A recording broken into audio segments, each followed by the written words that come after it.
What's up, guys? Welcome to episode 74 of the Overview. I'm ChanManV, and joined today by my co-host Fishstix and ZP. What's up, guys? Hey, Chris. I hung out with you all weekend. So I know. I'm not going to ask how you're doing because we were just chilling at PAX. That's right. First, we were at PAX West in Seattle, one of the best gaming events that's not esports oriented. That's right. Ever. So many board games. So many board games. I've never seen. I didn't actually realize it. I don't know why. It just dawned on me. It's like, okay, PAX. Oh yeah, Penny Arcade, and it's like, oh yeah, it's not just video games here. And boy, were there more board games than video games. It was pretty cool to see, actually. All right. So if anyone was wondering what Chris and Fishstix were doing over the weekend, they were playing board games at PAX. That's right. Were anyone's like really good in particular? Man, well, I didn't actually play any board games, but I definitely watched a lot of people play board games. Okay, so you were just a voyeur this entire time. I did buy one, though. I did buy a board game. Yeah. You did support them, if nothing I did else. Support them, yes. Or at least some of the companies there. A bigger thing for me at PAX was just eating seafood and drinking beer and drinking coffee in Seattle. Yeah. Seattle has fantastic food, fantastic alcohol, fantastic coffee, everything. I just like Seattle, man. It's a good place to be. Yeah, just minus the homeless people. But everything else is amazing about Seattle, that's for sure. But ZP, how's Overwatch been this past week? It has been good. Of course, I have not got a chance to go out to Seattle anytime recently. I've been in Colorado, but we've had some great contenders games to watch, and it's been really cool to see things evolve from a mile high up. Okay, yeah, definitely we'll be talking about Contenders NA and EU, given that there's some pretty good matches this past weekend. But we'll kick things off, talk about a new comic that just came out, which is the Junkrat Road, kind of a Junkertown comic. So did you guys get a chance to take a look at that? I did not. Okay. Yeah, I've browsed through it. Okay. I don't know. It feels less exciting than some of the previous ones. Like, it didn't really feel like there was any interesting plot revealed at all, or anything about like the core lore of Overwatch. But I will say the art is amazing. I really like how they how Junkrat looks in this comic.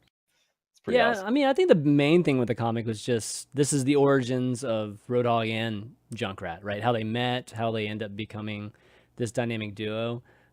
It wasn't that epic, to be honest. It was just kind of like, okay, like he just kind of picks that guy. It's like Junkrat was kind of like that girl that just points at this random dude and says, "Yeah, he's my boyfriend," because there's some creepers like all over her.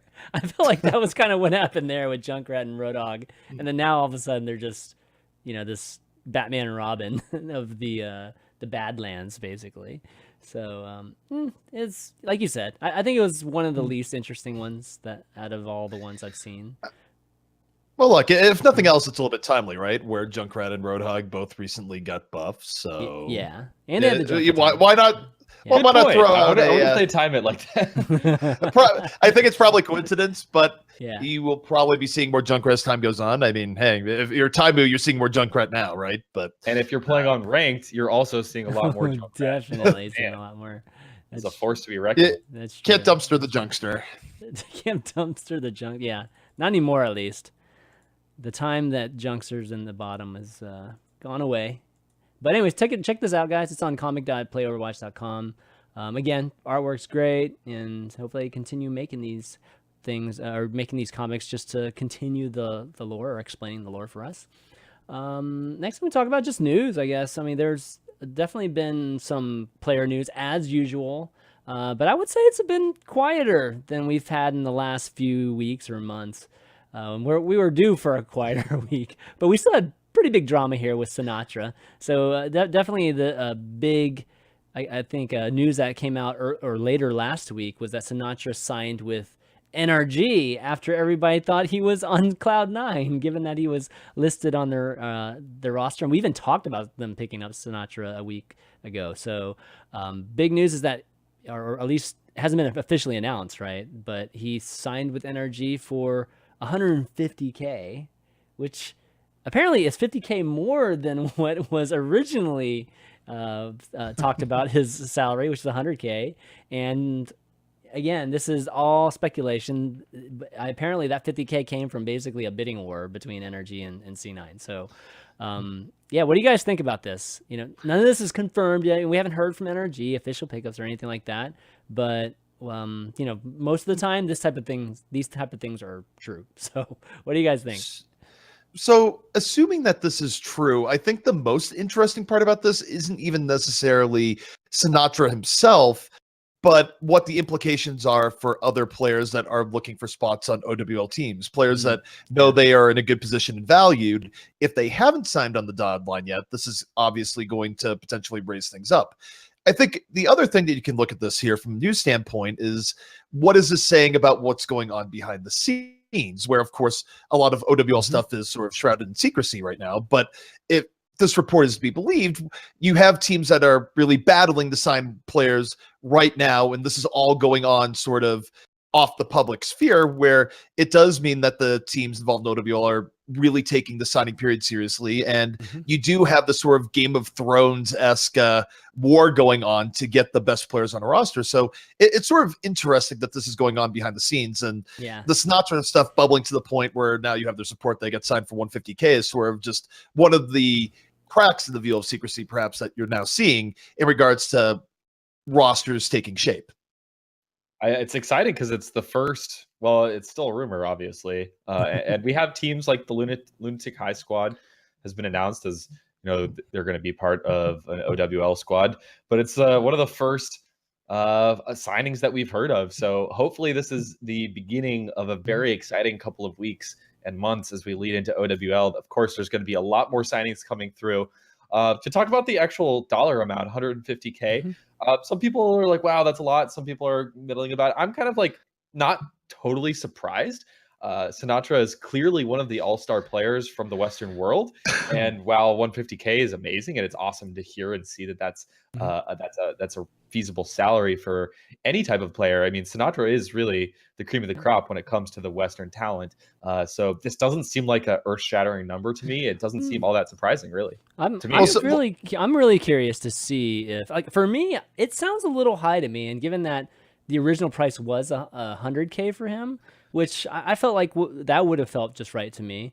I'm wondering if this is a case of, I don't know, miniature A-Rods, you know, like where NRG is famous for paying or overpaying for their players. That is true. And we're seeing, I know, and is Sinatra breaking the market, or NRG like really throwing off the OWL market right from the get-go? I don't think so. I think that, and I don't really want to give player names or examples, but just, you know, going, I'll say this.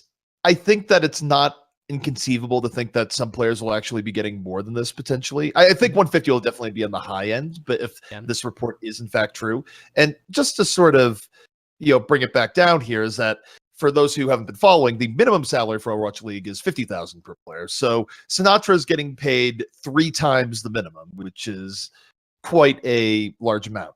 I think it will be towards the higher end of what players will get, but if you take a look at players that are around, like players that you could very easily say are better than Sinatra, it's a slim pool, but they are around. I do feel like there's a potential for some players to be getting over this, just probably not too much more over. I mean, just if you look at other esports as something to compare it with, obviously Overwatch is in its infancy. Viewership isn't nearly where a game like League would be, but you still do hear of these, you know, $1 million salaries for the best players in the world. So it's a good sign. I'm excited for Sinatra. I'm excited for the future of being pros in Overwatch. And I think if anything, hopefully this lights another fire under the ass of all of the Overwatch pros that are not taking this super seriously, that are not practicing all day and night. I mean, this is what you get when you put in the time and you show your worth. One thing that I think is going to be interesting, though, which NRG could have a dilemma for, and this is sort of a basket of good problems to have if it ever comes to it, right, is that Sinatra is not 18 years old yet. He doesn't turn 18 until about midway through the first season. So he's going to be collecting his full salary here if this is in fact what he's getting, but he's not going to be able to play for, you know, presumably a good portion of the season. So unless, of course, who knows? But it's going to be It'll be interesting as far as this goes here. But here's the part that really makes you think is that going into this, what if NRG, they're going to have someone else playing the hit scan role, right? Where, what's it called? So they're going to have someone on the hit scan role.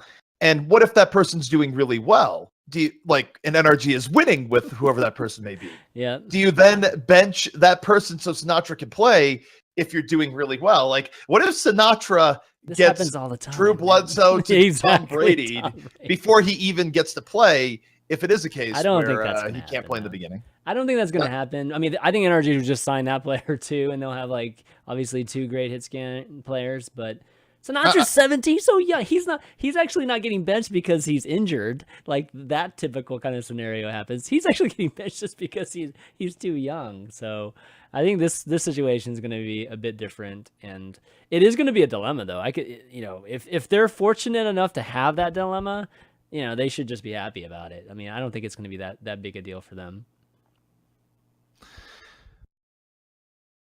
But anyways, so one thing about the Sinatra salary is that it's a great thing for players. You know what I mean? Like, I think now you're seeing these big base salaries, and they're still going to be bonuses on top of this base salary.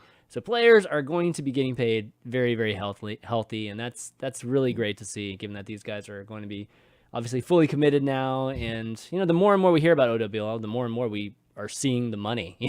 That's the players are going to be getting. So that's great. That's definitely great. Definitely a good sign for the players. Mm-hmm. Yeah.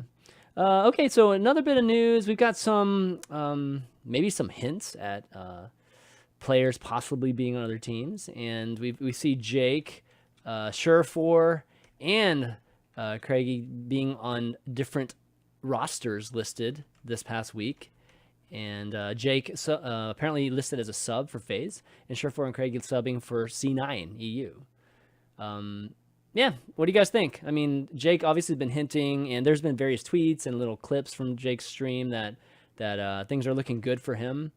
But is it? I don't think it's FaZe, right? I mean, like with OWL, I mean, FaZe doesn't have a team yet, so I guess he's just helping out FaZe for the short term.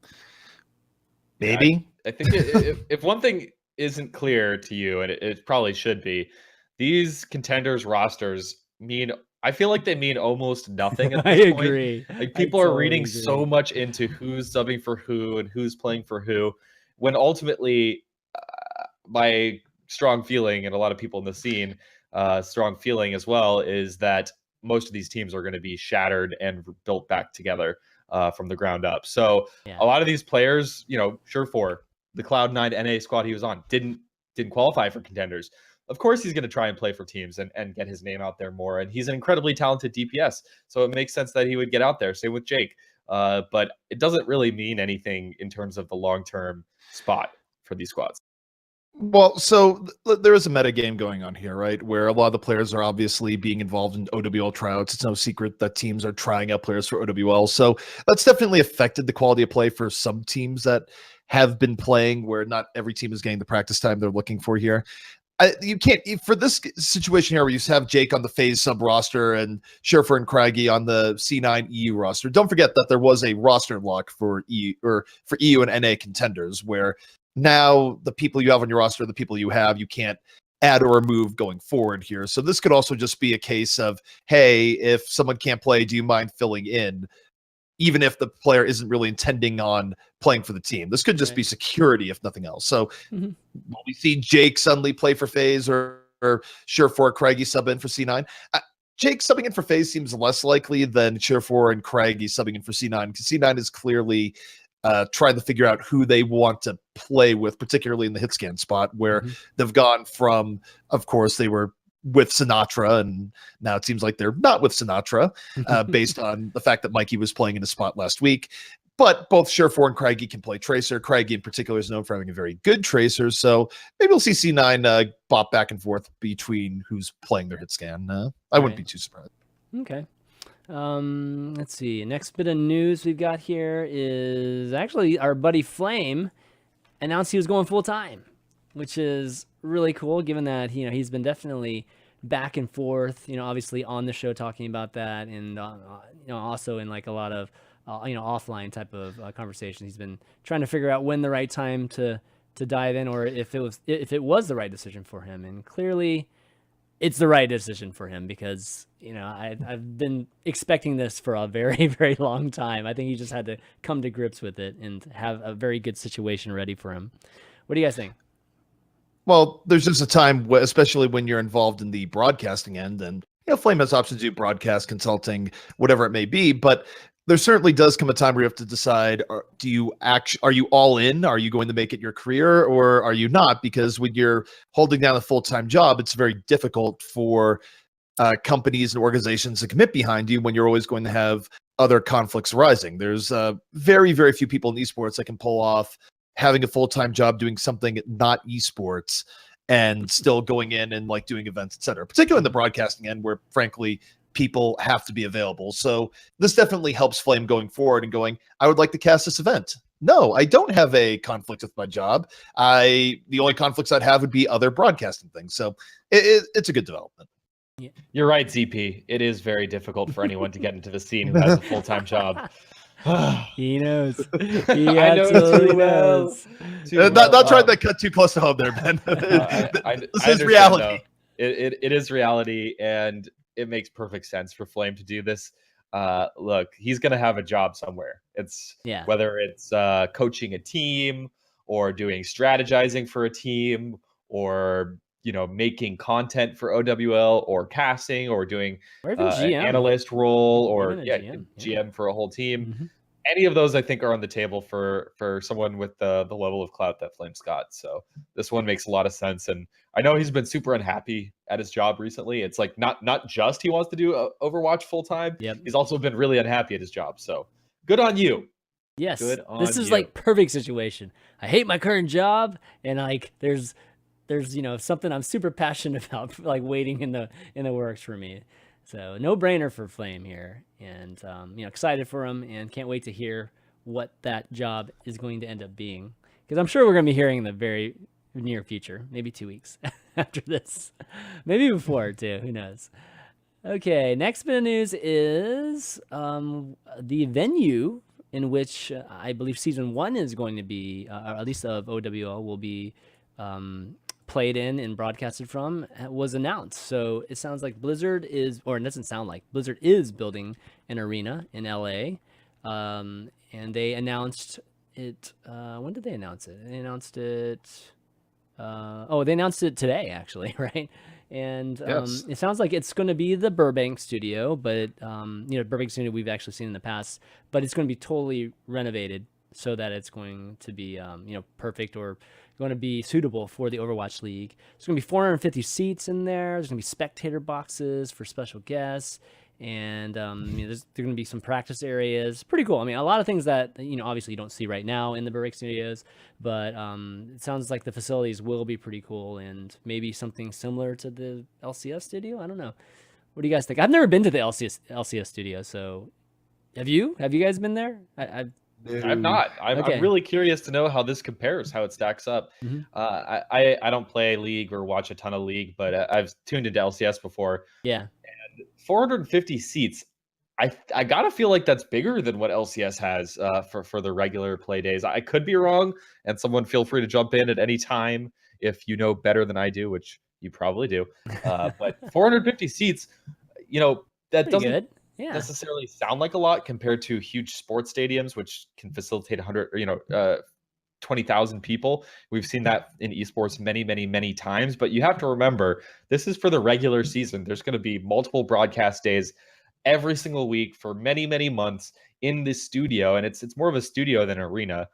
So 450 sounds okay. I think the Overwatch World Cup in Santa Monica, that arena couldn't have been more than 500 seats as well. So I think if you're looking for, if you're looking for a frame of reference, it's roughly in line with what we had for Santa Monica. And that crowd was hyped. That crowd was loud. Mm-hmm. That was plenty of crowd to get audience roars and screams whenever there's a big play. So I think 450 is definitely in the right range. Well, first of all, let me just say, casting in front of the crowd, it was definitely incredibly noticeable. I mean, anytime Team USA did anything good, like you definitely could feel the hometown energy. And you weren't even in front of them; you're like behind. You're like, no, we were in the we were back like in our own little corner. We clearly just wanted to avoid people or something, or that's just how it was set up. The thing that I think is worth noting here, even though we are more Overwatch focused when we talk about these things, is that it just makes sense for Blizzard to set this up, because they clearly didn't set this up as like, oh, it's the Overwatch arena. It's like, no, it's the Blizzard arena. And you would have to think that going forward, they're going, as I've sort of mentioned in the early press releases here, they're going to be using it for other titles. Blizzard is a company that has multiple esport titles that they support. So it's not just an Overwatch thing, even though from the sounds of it, seems like Overwatch might have dibs. Blizzard's going to be getting a lot of use out of this for their other titles as well. Like, I probably wouldn't be surprised to see, in addition, like Hearthstone things, which are already planned. The championships like, probably are going to be there. Yeah, I wouldn't. Yeah, HGC stuff will probably be run out of there, I would think, at some point. And they'll be able to use it as sort of a hub for a lot of Blizzard things as a home base. So I think it's kind of cool that Blizzard has this to support all their games. But obviously, Overwatch will be the first to sort of get the experience there at the Contenders finals. Yeah. ZP, so what you're saying is Hearthstone League confirmed. Yes, clearly. Just where we will nerf all of your innervates. At least HCT and nerf all your innervates. No, HCT championships aren't at BlizzCon this year, right? So they're probably going to be in this arena at some point in, I don't know, December or January. But yeah, it's definitely really good. I think it's a good, anchor venue for all these esports, and I'm hoping that the OWL will have some cool matches somewhere else too. Not just in the studio, just to hype it up a little bit more. And I think, Ben, you were thinking that they were going to do some, and maybe some of the Geo Locations around the world, or maybe even other places. I would think the Geo Locations would be the most sensible thing to do. I mean, first off, when it comes to the playoffs and the grand finals, I will bet an obscene amount of money that this is going to be in a bigger arena. They're not going to use this arena for every single broadcast. Like, this is going to move into sports stadiums for the grand finals. I can guarantee you that. The other thing I would say is, we mentioned this in a previous show, but a big part of the leaked OWL team contract, or not even leaked, maybe it was publicly announced. I don't even remember anymore. But a big part of the OWL team thing is that you get to host events in your local arena. So that makes me think that even in year one, it's supposed to be all in LA, but I would be surprised if they don't try things and try going to other locations. And like, maybe it's a traveling league. Like, one week they go out to New York and have it in the New York arena. I really, really suspect that that's going to happen. I just think it'll be interesting to see how it develops. I mean, I could see a wide variety of scenarios basically unfolding for this. But if nothing else, you do know that there will be a home base in Los Angeles with the new Blizzard Arena. Yeah, hopefully we'll get to make one of these games one of these times. Man, it's definitely great for everybody that's local to LA, and there's a ton of Overwatch fans that are in LA. I'm sure those 450 seats will have no problems being filled. It clearly helps for Immortals, if nothing else. Where are you ready for Immortals to get cheered for constantly? Well, hopefully, well, they have to turn around there. They totally need it, man, right now. Yeah, well, hey, let's put it this way: if they play in OWL like they're playing Contenders right now, you're gonna see fans show up to the arena wearing bags on their heads, just like. Well, so here's the question: will the fans boo? Like, man, I was watching the Longhorn game. Man, our fans were booing the Longhorns this past week. So will the LA fans be that, to that extent, where they're just booing the home team because they're playing so bad?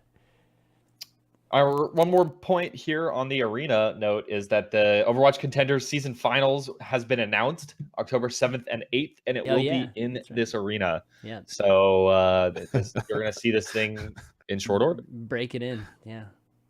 So this is completely random enough, but you just reminded me to check how the NFL games will be going here. And apparently Roger Goodell was greeted with boos at Gillette Stadium tonight, much to the surprise of no one. Wow. I mean, he's greeted with most of our audience... Don't you know he's greeted at boos with every single stadium, ZP? Well, particularly New England and probably Dallas. with the Ezekiel suspension. So yes, you know, that's true. now this ends the NFL podcast part of the broadcast. Please continue on. Right. Okay, well, let's talk about Overwatch Contenders, given that that is the main. Well, Apex is going on too, but in the NA at least and EU, it's the main Overwatch competition that's going on right now. So week 3 of Contenders concluded, and we actually I didn't get a chance to because I was doing I was actually visiting family at the time, but Immortal was in Seattle at PAX, and they were doing some things at the Omen booth, and because they had the Omen arena was like where all the esports stuff was happening. It was like 3v3s happening like all weekend long, which Ben was wanting to play, but he never ended up playing in it. But Immortals played their Contenders match from the Omen arena, so lots of people got to watch them while they were there. Unfortunately, I watched them make some interesting plays during their match, but overall, ZP, what did you think of the NA results this past week?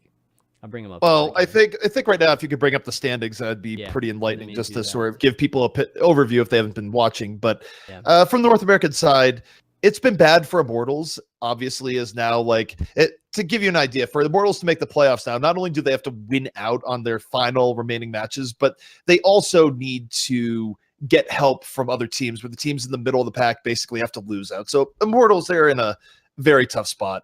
Renegades is just in nuclear meltdown spot, where granted, it's the same amount of serious losses, but they have won one map. They have won one map in 4 sets right now. True. And bear in mind, Renegades, this was a team that was very dominant in group play back in Season 0. So Renegades has just been in nothing but a spiral downward. But I do think there's multiple reasons for that, which we'll get into in just a moment. Yeah, let me get the standings here. Gosh, where are the there used to be a stand. Oh, there it is. Gosh, they changed the... It's the continuous storyline of NA Overwatch, which we've been talking about now for like 6 months. No team will stay at the top for more than 2 months, apparently, or apparently even Envious the next week. Envious is finally back in NA, so that was kind of the outlier to this story. But we have seen basically every single NA squad be dominant for a period and then just completely drop off. It's happened to LG Evil. It's happened to Immortals, Renegades. It's happened also to Rogue now. Selfless. It's happening to Rogue. It happened to C9. C9 was like the first one for this to happen to. So yeah, it's just the cycle continues. Well, so now we'll kind of get into it. So just to kind of remind people, Renegades did lose very decisively to Envision, where Envision has sort of been bolstered both by the mistakes of their opponents, but also Jaru just playing out of his mind, right? But I think Renegades is interesting, where you can look at the gameplay side of things, where they keep rotating people in and out, where they rotated out Jesus for Corey, and that didn't work out really well for them because Jesus has historically been their best performing player. But I also wonder, Renegades is a good example of a team right now where you wonder where the players are at, because when you have every player publicly declaring looking for Team OWL, it makes you wonder if their focus is even on playing with Renegades right now, or rather just trying to get in on tryouts for other teams. So I don't know if Renegades really has their head in the game as a cohesive unit right now, if you take a look at all the other outside factors, because when you have every single member of your team going out in public going, please, OWL teams, look at me, I want to play with you, how much can everyone really be focusing on improving the end product there? It seems like a case of a team right now where the players seemingly want out. And this is just looking at both their suddenly decreased level of play, roster swaps are a little bit weird, and just the totality of evidence in front of us. That's unfortunate, because Contenders is one of the few things that allows OWL owners and GMs to look at you or to even consider you for a tryout. So this is just a wasted opportunity. Like if that is the case, like they're not putting an effort into it, or they just out, 1 foot out the door situation. Consider the stress the players are under right now too, though, where it's sort of become meme-tastic, right? Where it's just like LOL, everyone, L for T, OWL. But this is a very stressful time for players, right? Where a lot of them have been playing in Overwatch for over a year to a year and a half now. And now you're sort of at the point where you're hearing news about players like Sinatra, supposedly getting signed for 150K. And OWL teams are signing people, and you're not having people knock on your door. That's going to basically put even more pressure on you, and that's going to dominate a lot of your thought processes. So then you still come down to game day where you have to perform, and obviously I think it's messed with more than a handful of players right now, Contenders. I'm about to say the worst thing ever, but maybe the Renegade squad is purposely throwing so that they don't have to play in Detroit. Ever thought about that? I'm just kidding. Wow. Maybe. I don't know, maybe. Yeah, so if you're looking at the results, I mean, right now it looks like NVS is clearly the best team. Looks like Envision FaZe probably tier 2. Congarna, I would say, would have been in tier 2 too, but this past week it looks like they didn't play nearly as well as they did the previous 2 weeks. So maybe Congarna and Rogue in this middle tier, and then you got the rest here. With Immortals, we've been talking about Immortals struggling, and just given that I'm seeing a lot of good things happening with Immortals in terms of marketing, where they're like making all these appearances and, things at PAX, and even just in more appearances even recently. I wonder if they even care about Contenders, to be honest. Like, I don't even think they're I don't know. Like, I just kind of get this vibe that they don't. Yeah, I could be completely wrong. I just get that vibe that they don't.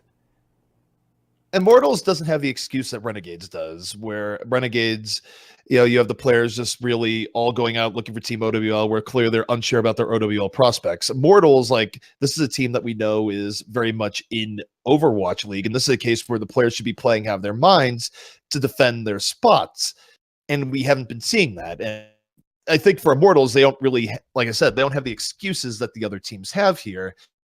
And more than anything else, I mean, you take a look at Immortals, clearly their tank coordination has been off. A lot of people have sort of thrown some shade on Envy, and perhaps rightly so.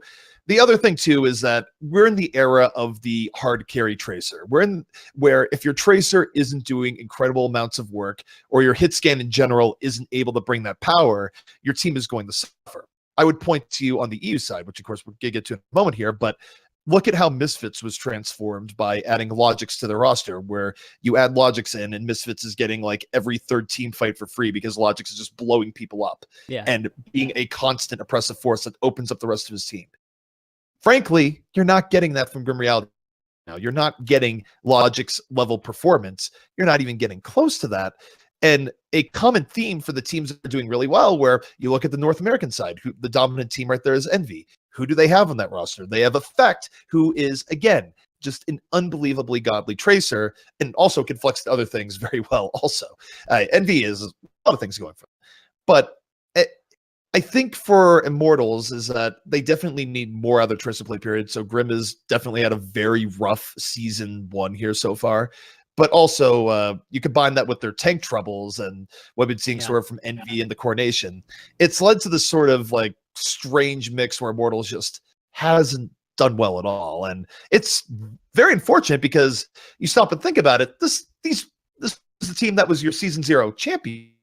This team was very good just a month and a half or so ago. So this drop off has been very severe.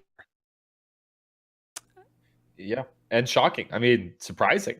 They brought the Koreans in, and they didn't immediately. Well, they had huge success immediately, but then it's just. Yeah, I don't know. I mean, all of those things I completely agree with you, ZP, and logic, rationale tell me, yeah, those are all the reasons they're struggling. I just have this feeling that, they know they're going to be in OWL. They're working on other things in preparation for OWL, that's non-game related. And I just feel like maybe this 100,000 prize, like, they just don't really care too much about it, given that they have, bigger things to prepare for in the future. So but all those things that you said were completely right too. So they are struggling from the standpoint of even just having the, the tools to be successful with the current meta. But anybody else here sticking out? I mean, FaZe obviously still looking pretty good here. I mean, FNRG, FNRG FE, I have to say, has been a little bit disappointing too. I thought they were going to be doing a little bit better here, maybe in like the top half of the season after some just seeing what they did in the prior season, but they've pretty much been, a non-factor this entire time. Well, I think FNRGFE still has the ability to get in the playoffs, but they did have a slower start. I think you take a look back in particular at their earlier weeks where they threw Buds onto Doomfist. It was very much not successful. I think FNRGFE had a harder time adjusting to the meta. Bud certainly had a slower start than I think he would have liked. And also I wonder if Buds is under a little bit of stress too, because Buds is one of the few members on FNRGFE. It was him and Clockwork that both put out the looking for team notices that we haven't seen from the other members there. So you saw, if you read in between the lines, I wonder if that means that you've had some members of the team going to OWL tryouts and otherwise, which would also hit practice time for the team, by the way. Like FNRGFE, this is a team that is absolutely getting hit by practice time issues because of OWL tryouts for other teams. But it is somewhat telling where Buds is one of the few members on the team that did feel compelled to put out an L4T notice. So if you know that teammates might be getting tried out and you're not, well, that would put even more pressure on Buds and maybe led to some of the less than great performances he had in week 1 and 2. This kind of brings up a question of just how Contenders is going to function, in the future. And, because right now, if a lot of teams are looking at these teams and they're asking for tryouts, you got these people that are, looking for teams or whatnot. And again, this is season 1, so it's going to be a little bit different in the future. But it's pretty distracting, right? Like this whole OWL tryouts going on, and to be honest, it just makes me think that they're not focused on Contenders. And I feel like even as a spectator and as a fan, it just takes value from Contenders, and that it's $100,000 tournament. And you know what I mean, though? I feel like if this is what Contenders is going to be in the future, then that's not very good, to be honest. It's not what it would be in the future, though. I mean, this is a uniquely chaotic time, right, where you have to fill out your OWL rosters from scratch. I think the way I would see Contenders going forward is like a place where you still have third-party organizations that are building teams there, but this is where you it's your farm system, right? Where you build up talent and then you sell it off to OWL teams in the future. I think this is the only season that has like a unique form of chaos because of all the OWL activity that's going on in the shadows. Yeah, I think what I would say is that maybe in the future, and maybe they've already planned this, but I'll just say it anyways, like have the Contenders, but then have like tryouts and pickups or whatever after the tournament, like that, so that the tournament does have focus and it's not, all of a sudden a player got picked from the Contenders and all of a sudden whatever's happening in the Contenders just doesn't matter anymore. I know that happens in the minors and baseball and things like that, but I don't know. I don't think that's necessarily a good thing either.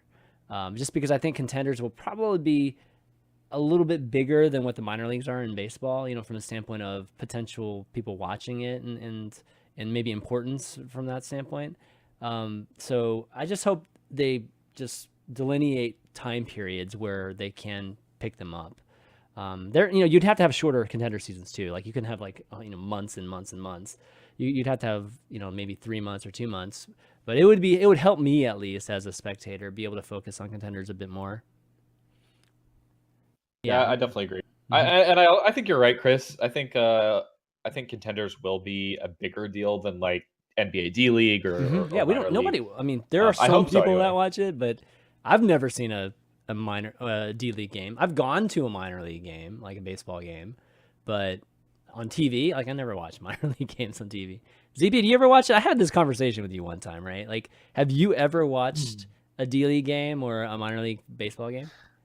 I mean, I definitely remember watching some minor league baseball games back in the mid '90s when Jordan mysteriously retired well, that's from the different. NBA and went to go play Major League Baseball. Like that was absolutely televised. But I get the comparisons to minor league and the other sports, but I also think that there's much more to be said for just crazy cool player stories coming out in esports relative to that, where you are going to have players come out there just utterly dominant in a way that wouldn't necessarily shine in, say, minor league basketball or minor league baseball. Because you think about what works, is that baseball of the sports probably has one of the more compelling minor league systems where there's a much more reliable path to go from minor league to major league, right? But you mentioned things like D League, NBA. Well, a lot of your really good superstars in the NBA, vast majority of them are going to go like straight high school into pros, not a lot of stops involved. So I think there's much more potential in esports to actually get far more crazily good players that come from this. And those stories will, I think, drive a lot of people at Contenders, even if like it's going on the same time as, say, OWL. Yeah. Okay, well, we talked about NA. Why don't we talk about EU now? And I'll go over there, show you the standings after week 3. So Misfits still dominating, kind of in an NV fashion here.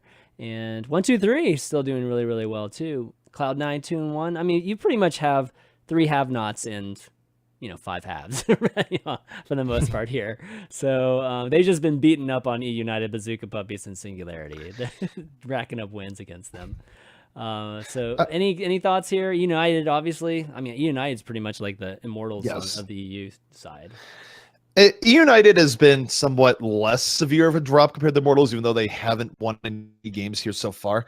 But I mean, they have been disappointing, right? Where they are the defending champions of Europe, and much like the defending champions of NA, they have not come out in a dominant fashion. And there's been multiple reasons for that. I would say their first few weeks were definitely rough because this is a team where, because they were so blessed with talent, they had a lot of their players playing in the Overwatch World Cup. And a net effect of that is that you don't get a whole lot of practice time when a good portion of your team is out at every single event. They had players on Netherlands, they had players on Team UK, and you down the list you go.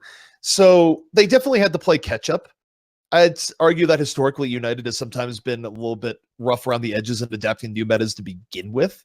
And though they have a reasonably proven core, they're now running out of mulligans here. And I didn't touch on this when we talked about Rogue, but this is also coming at a really bad time for United, right? This is in the OWL signing period. Players are getting signed, etc. And for players on United that had a very high stock and players on Rogue that had a very high stock, these teams couldn't really be picking a worse time to slump, where I think some of the best players in both of these teams will still get in, but it's definitely hurting sort of the role players on both teams, I would say. Yeah, unfortunate. I mean, this squad, if you've been following the scene, you already know this, but the core of the squad has been together for such a long time, and they've had successes throughout different eras of Overwatch, especially considering the fact that they were so successful in season 0 of Contenders. I feel like this is maybe one of my biggest surprises. Like, I guess Immortals and E United are tied for biggest disappointments of this season so far. But I was especially hot for E United, given how well Cruz and Boombox played for the UK squad. So there is an interesting thing to be said there, is that I would say for United is that part of why they were so good in season 0, they had 2 big factors that really set things up. Is that, yes, you had Cruz being very reliable and always getting good contribution out of what he was looking for. And true to that, Cruz has still been doing that in season 1. But the other 2 things they had in season 0 that they haven't really been getting in season 1, number 1 is that teams have sort of downloaded Boombox to an extent, right? Where teams are respecting Zenyatta early picks more. They're timing their engages to not just turn a corner and get bopped by Boombox. And that alone was giving E United just ridiculous amounts of free team fights in season 0, where Boombox is probably accounting for at least like 20% of one team fights for E United, which is just stupid coming from a support. Very good, but also teams have adapted. The second part is sort of linking back to conversations we were talking about earlier with tracers being really big, like why Logix has been so good for Misfits, is that Voltalia is someone that United has really relied upon for a long time to pull them out of the fire. They'll be the guy that goes, oh, we lost someone early on, let me go to the back and pick off 2 kills. And he hasn't had quite as good of a season himself. So United has been getting way less freebie team fights across the board, and it's clearly hurt them in the results that they've had here so far. All right, well, 1-2-3 is doing great too. Like, when do Misfits and 1-2-3 play each other? Because I'd like to see that, to be honest. Might take a look at the schedule, but yeah, that is that this week? I don't think it's this week. I think no, this week is versus Gigante though. Yeah, Gigante will be a good one too. I forget, guys. Does the winner of NA and winner of EU end up playing each other for fun, like at the end of this thing, or no? Not that I'm aware of. Oh, no. Man, they should totally do that. That'd be great. Like super grand finals. And this is just me speaking off the cuff, like not any official anything remote like that. But remember the entire point here for Contenders is sort of like have regions here. It's not supposed to. Yeah, I don't think It's basically like you have Apex in Korea, while Contenders is sort of the Apex for like NA in EU is what I think the intent is here. So it wasn't supposed to be a thing of like, and now it's international. Winner of each fight. Like I don't think that was the intent. Could somebody else do it though, please? That'd be fun. In town. Show match, baby. That'd be awesome. Totally awesome. All right, okay. Chris, let's do it. Let's do it. Okay, that'd be great. All right, well, let's move on from Contenders. Let's talk a little bit about meta. And, obviously one of our big community members, Captain Planet, always has a meta report, I think once a week, right? Or pretty close to once a week, if not once a week. Every week. Yeah, exactly. And he recently came out with one that, Ben, you kind of wanted to talk about this or listed this out. So why don't you walk us through this? Sure. I'll definitely defer to ZP, who casted all these games and probably is more familiar with the games themselves. But just to go through the meta again this week, big winners, well, the continuous winners for the last, 6 months. Lucio, 98% pick rate, no surprise. He fits in every months. By 6 months, it's like the beginning of time. I was going to talk about Winston and Diva as well after that, but yeah, Winston and Diva still 86 and 84% pick rates. Tracer's now 75, Zenyatta 50, Doomfist eking up to 37% pick rate. That's actually hugely significant. So in almost half of the games, we're seeing a Doomfist. That's actually per team. So you're seeing Doomfist like all the time. He works in a lot of situations. Ana 31%, not too bad. I feel like there's a perception that Ana is super underpowered right now, but still obviously getting a good amount of picks. Genji down to 28, Soldier 6 76 at 28% as well. Then it kind of trails off. You've got Reinhardt 13%, Zarya 13%, Pharah, McCree, Sombra, and Mercy all around 10%. So I think not a whole bunch of surprises here. Remember, this is still on the previous patch, so we are not on the Junkrat buff patch. We're not on the Roadhog buff patch yet. But I think one of the things I'd like to call out is that this is actually one of the more equitable pick rates that we've seen. Having Doomfist that high, Reinhardt's back, Zarya's back to an extent. It could obviously be better, folks. But right now, the meta is actually much more flexible than it has been in the past. I think it's worth noting here that the teams that like Doomfist really like Doomfist, and you see it run quite a bit. So when a team, and bear in mind, of course, that Contenders is still playing on the old patch. So Doomfist has been brought down a little bit on live in terms of his ease of use, but you are seeing teams get good use out of it. The teams that are really comfortable with Doomfist, like Gamers Origin, like running it quite a bit. And what you'll see is that when teams run a Doomfist comp, they will also a good amount of time, not all the time, but also run your Reinhardt, Zarya, McCree comp with it. That's one of the more common comps. So Doomfist being introduced has also inadvertently sort of brought Rein, Zarya, McCree into more comps than they would have been before. So this is sort of the effect that Doomfist has had on the meta here so far. Of course, a lot of teams are still staying with more of the traditional. You see a lot of Winston Diva dives here so far. Yeah.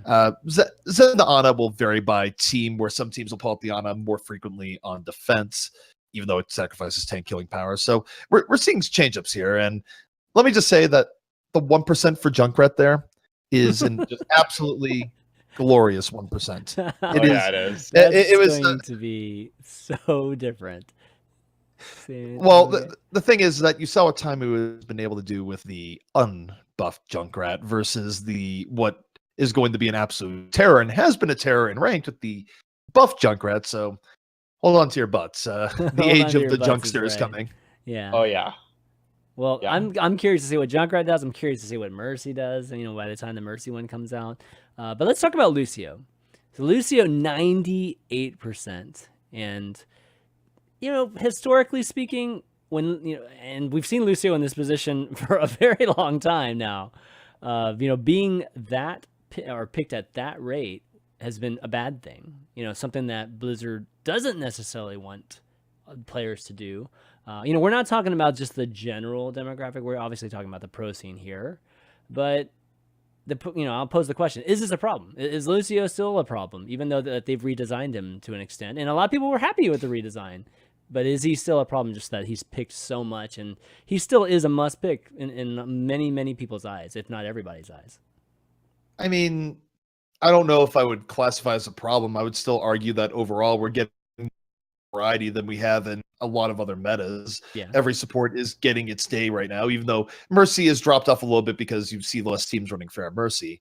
I think with Lucio, it just comes down to a part where he's a very versatile hero, full of power, but he's also the only hero that's giving appreciable speed to people in these compositions right now. So if you want to make Lucio played less, you need to give someone else the ability to speed up and sort of be the engage, disengage champion that Lucio is right now. Because, I mean, Lucio fixes a lot of problems. Not only does he speed people up to get you out of bad situations where you're getting ulted on or give you really good engages, but also, I mean, he has a lot of control with boops and sound bear as a whole. Like, in general, he's a hero that gives a lot of control over the game, and you're not getting other heroes that can quite fit that role here. So I don't think it's a matter of really nerfing Lucio per se. I just think that we need more supports that can sort of do some of the roles he's doing, maybe not all of it, but then also add in a few other things. So just give people a choice for what Lucio's doing.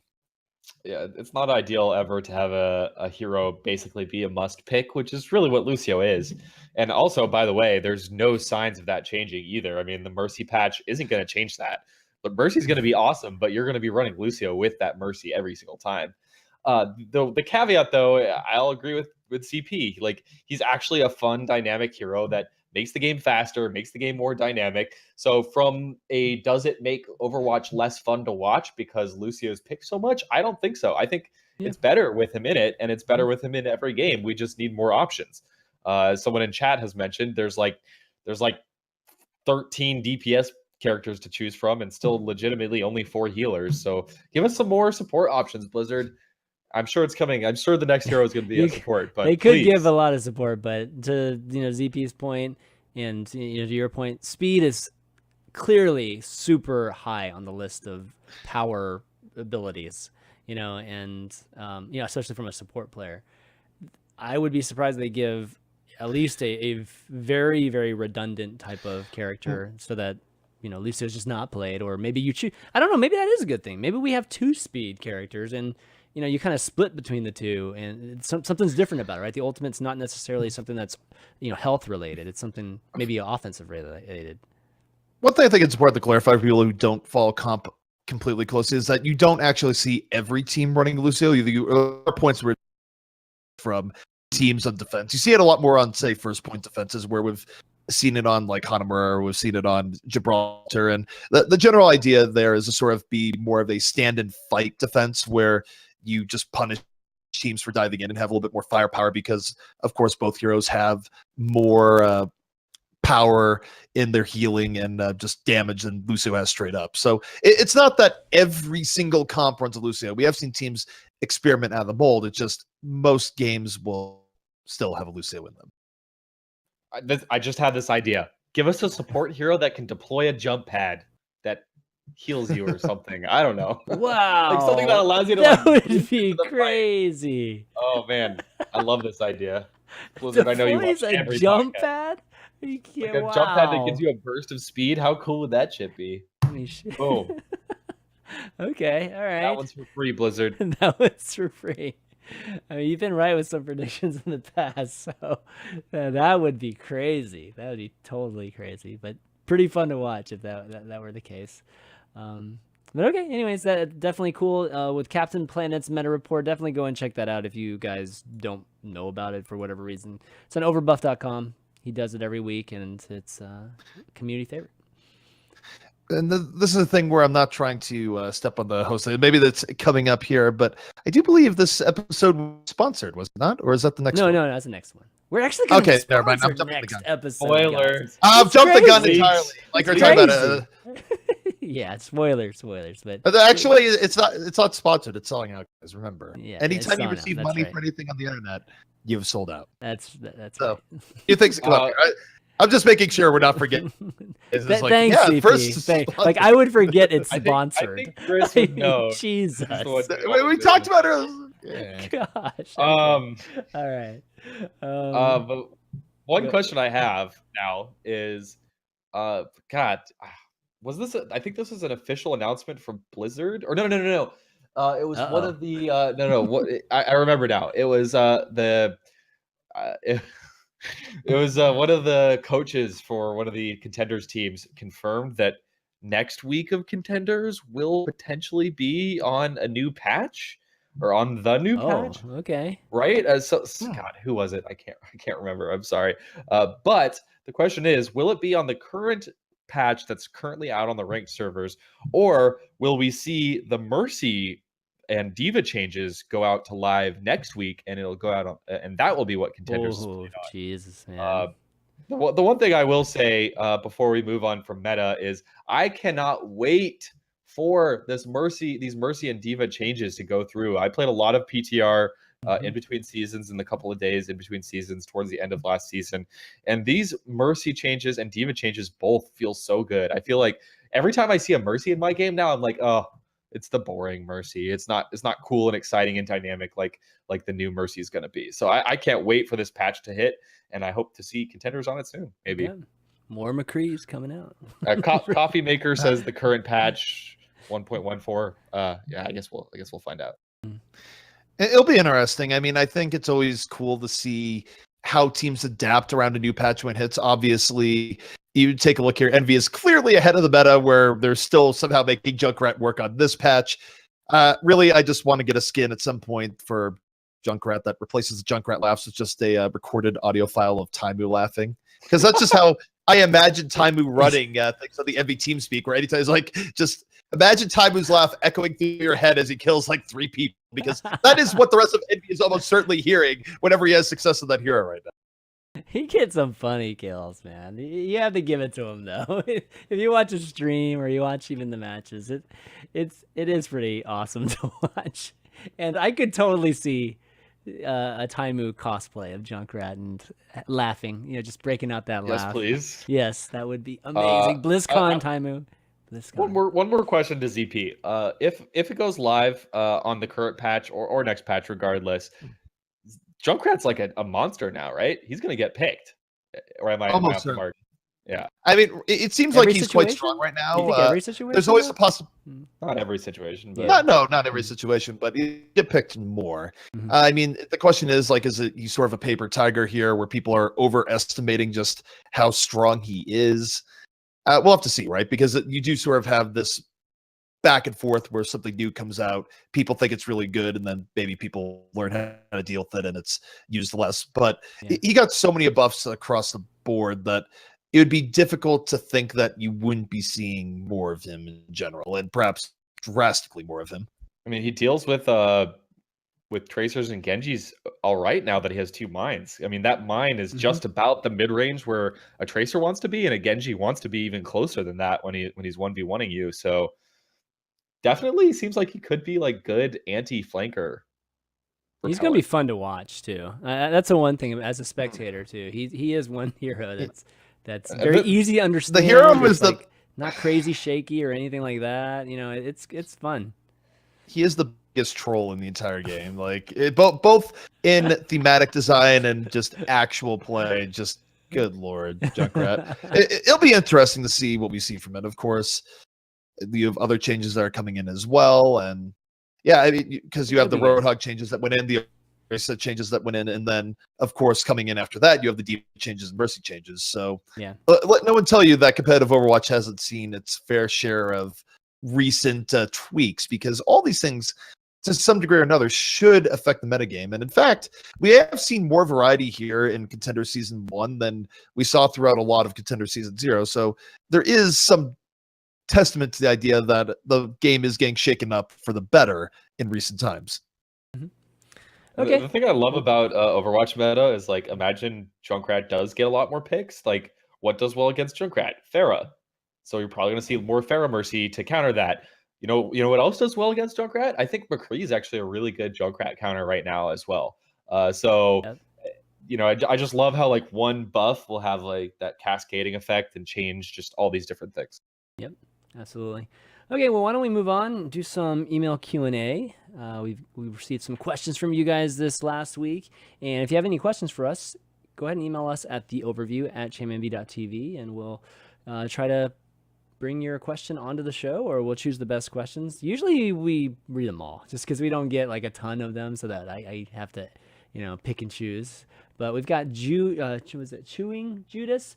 Do you believe the flow state, quote unquote, the flow state exists? And if so, how do you reliably tap into that? This is like Zenyatta stuff. Basically, the way it was explained to me was that flow state is when your brain clicks off and your body talent takes over, and it usually results in massive plays in game.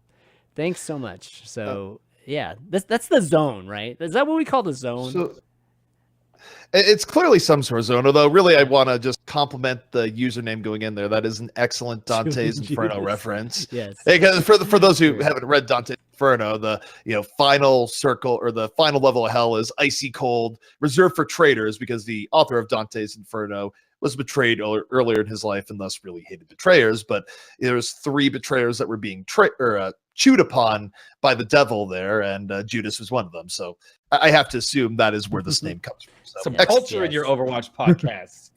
Clearly.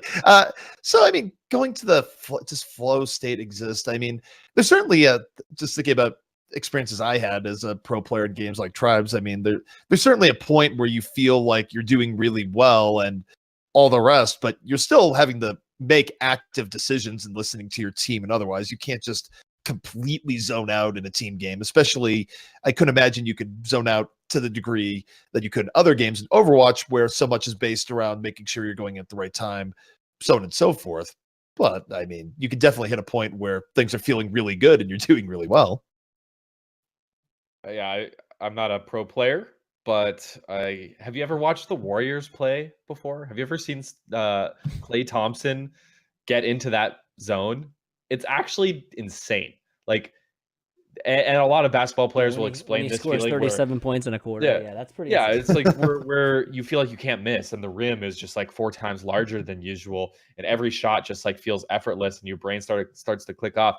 If you've ever played like any sports or video games, you've probably felt this at one point or another. I mean, I was never super good at ping pong, but I feel like ping pong is one of those where your arms just start moving and you're no longer thinking. Like Forrest Gump, like that type of thing. Okay, sure. But I mean, I've certainly felt this. Like, I think the best.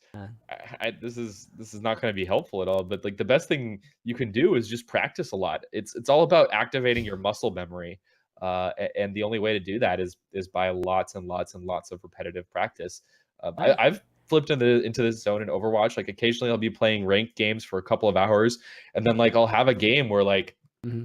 I just kind of wake up in the middle of it and I'm playing Tracer or something, zipping around, just effortlessly headshotting and destroying and playing way better than I usually do.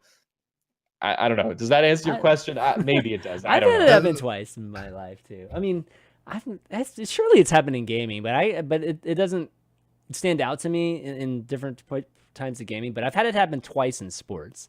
I've had it once happen in tennis where I had an entire match where it was just in the zone, where just everything I wanted to do, actually I was able to do it, and just obviously destroyed the guy. And then I had it happen one time in basketball when I was visiting as a prospective frosh at, what was it? That's like Wash U or something like that in St. Louis. And, like whenever you visit universities, they put you with, some upperclassmen or something like that. So I was with some guy and they had, some type of basketball game with his fraternity or whatever. So I ended up playing in it. Dude, I was on fire, dude. I could not miss. They thought I was so amazing at basketball, and I was just kind of laughing inside.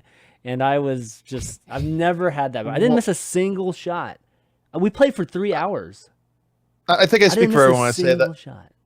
I think I speak for everyone when I say we're glad you gave up your fledgling NBA career to sit here and talk esports with us. Yeah, thank you, Chan. It's just sad. Oh, I just did watch a training video. I can't remember the name of the YouTuber, but he had some Overwatch training video where he was very much preaching that one of the best ways to warm up and get your aim going is to actually try and keep your brain very active while you're practicing and warming up. Like, listen to an in-depth like political podcast and try to parse every single word, or listen to music you've never listened to before and like listen to every lyric. Or he even suggested doing math problems in your head while you're warming up, just as a way to like make your body default to the muscle memory. Okay. Yeah. Cool. Interesting. Definitely. It'd be really good to see what players say, like if they, experience and how often they experience it too. That'd be really cool to see. All right. So we have another question from Tuskegee Air. Just after last episode, we found out that, or this is from like a week or two ago. So this is back when LW Blue was announced. They're going in NYC, and he was asking, we found out that LW Blue's league spot would be in NYC. I'm not sure why they couldn't have Busan, but why NYC? Wasn't the point of geolocation to give the few Overwatch diehards in each city some hometown team to identify with? What's the point if you just import your entire team from the other side of the planet? And don't bring up the Red Wings. This is way weirder. So this is a sort of a base misunderstanding of geolocation. It's not supposed to be the New York team is like all guys from the Northeast or all guys from New York or anything like that. The goal here is that it's much like traditional sports, is that you have teams compete for the best players, but they are all within one team identity. And that's pretty much it. It's not supposed to be this thing of, oh, we're just, grabbing people from this particular area. I mean, and look, it happens in traditional sports all the time, right? When LeBron James, he did start the Cavaliers and his hometown was Akron, Ohio, suddenly he decides to go to Miami, and what happens? He goes to Cleveland and they're just, screaming Akron hates you, so on and so forth. But it's just standard sports stuff here where you go to what makes most sense as a player. You represent that city, but you don't have to be from that city in order to do so. And I very much hope to see a Busan team and a second Seoul team. Personally, like there's enough Korean fans out there that there should be multiple teams in Korea, in my opinion.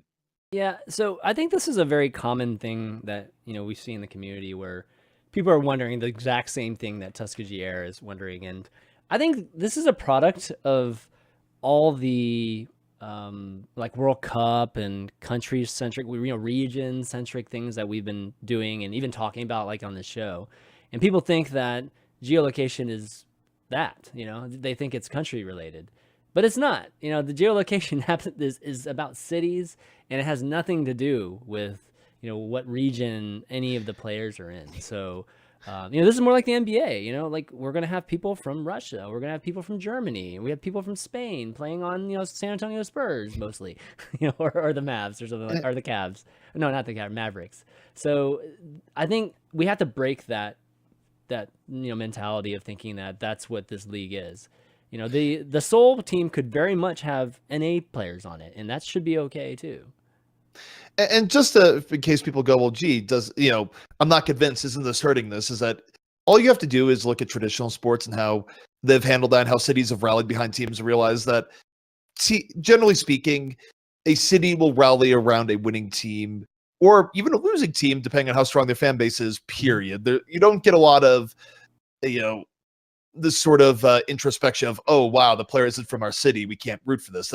That doesn't happen. I mean, and you take a look at sports like, say, the NHL, where you have plenty of Canadian players that are playing for different U.S. teams, or the NBA, where you have plenty of players from Europe playing for the various teams there. The fan base it's all about supporting your city, and generally speaking, people don't look the extra layer and go, well, gee, that person isn't from my city. It's about the team in the end.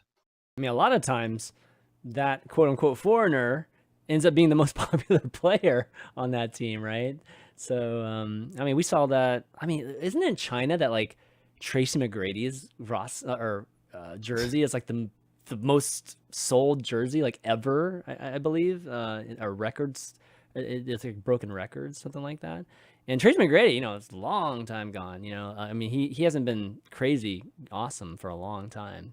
So, yeah. Anyways, my point is that a lot of times, like if Taimu ended up on the Seoul team, I mean, dude, he'd be ridiculous, like celebrity over there, like crazy. But let's see. I think that's all we got for today. Actually, no more emails. So again, if you guys want to send in your questions, or you want to add to any of the discussions that we have this, or at least this episode, go ahead and email those to the overview at chanmanv.tv, and we'll be sure to answer those. But that's going to be it, guys. It's a pretty concise show this week, which is awesome. But ZP, any shout outs you want to do? Where can people find you? I would say follow me Twitter at TempoZP and continue checking out Contenders. More great games to come. Still half of a season left to go, plus finals. I'm definitely excited to see how it pans out. Yeah, Ben. Wow! For the very first time in overview history, we were like, okay, it might be a short show today, and it actually was. I know. This is insane. You can follow me on Twitter at Fishstix. On a personal /work note, I know a lot of you have noticed that there's a upcoming events directory on the Overwatch directory on Twitch. If you don't know, I work for Twitch. We actually also added previous events. So you can actually find VODs from last week's Contenders and the week before if you missed anything. It should all be right there for you. This is a work in progress, so we're constantly kind of tweaking it to try and make things better and more useful. So please use it. You can RSVP for upcoming broadcasts right there on the sidebar of the Overwatch game directory. All you got to do is hit that heart button, and you'll get an email reminder 1 hour before it goes live. Hope you guys are enjoying that feature. It's kind of like an experiment for us. And that's pretty much it. Thanks for tuning in. All right, and I'll round things out by thanking both you, Ben and ZP, for this fun show, and everybody for watching that hung around tonight. These late shows, I know sometimes it can be rough for the East Coast folks, but yeah, definitely thanks for tuning in. You can find the show on YouTube, or at least the VOD, at youtube.com/ChanManV, and then you can also find all the episodes on iTunes as well as Google Play and SoundCloud at soundcloud.com/ChanManV. So just look up Overwatch or look up the overview, you'll find us, and if you enjoy the show, leave us a 5-star review like in iTunes, and because it helps us when it comes to people searching for Overwatch podcasts and things like that. But that's going to be it, guys. So for ZP, Fishstix, and myself, ChanManV, we'll see you next week.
Don't run for your life.